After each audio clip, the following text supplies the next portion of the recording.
Disability Living Allowance, or DLA, is a benefit paid to eligible disabled people. It's a cash benefit, and it's not means tested, and it's not taxable. And the reason that it's neither means tested or taxed is because it's a recognition that the costs of disability are fixed, and that whereas you can economise and choose to shop differently or do without to make ends meet, when it comes to the costs of disability, there is no alternative.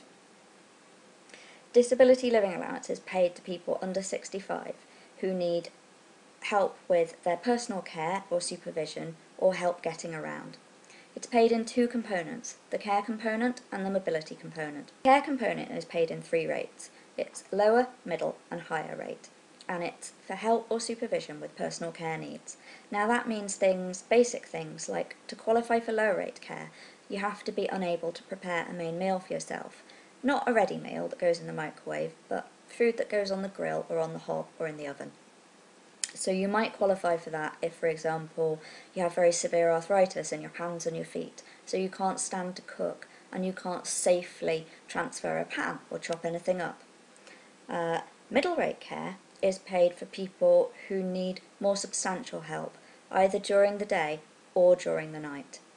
It might be paid if you need supervision to make sure that you're not putting yourself or other people at danger. For example, if you have epilepsy and you don't know when your seizures might occur, you'd need somebody around to ensure your safety at all times.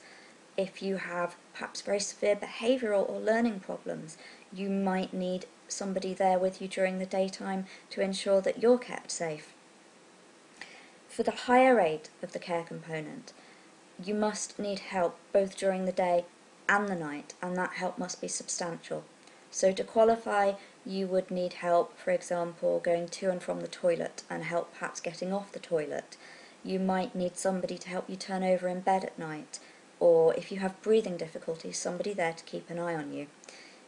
It is only paid to those with much more severe disabilities. For example, if you have a hip replacement and you're fully recovered within 6 months, you wouldn't qualify for Disability Living Allowance. But you would if your hip replacement failed and it left you permanently disabled by it.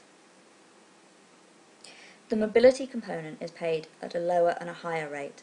The lower rate is for people who need somebody with them to ensure their safety or to supervise them when they're outdoors. That might be because they have learning disabilities or challenging behaviour. It may be that they've had an acquired brain injury and they forget that they're way home all the time. The higher rate of the mobility component is much more difficult to get, and for that you must be either completely unable to walk or considered to be virtually unable to walk by the reason of your physical disabilities. The care component and the mobility component are paid either separately or together, depending on how the person qualifies. The mobility component, the higher rate component, gives people access to the Motability Scheme, which they can either contract hire or purchase a vehicle of their choice through the scheme. So the money goes straight back into the economy.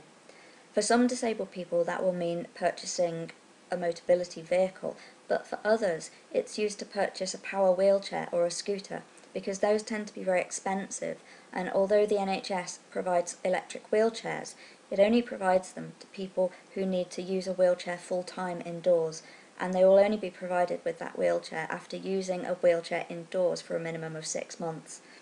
Now, it's obvious to see that a lot of people will fall outside those criteria and won't be eligible for an NHS wheelchair, but they might be eligible for the higher rate of Disability Living Allowance and so able to use the Motability Scheme.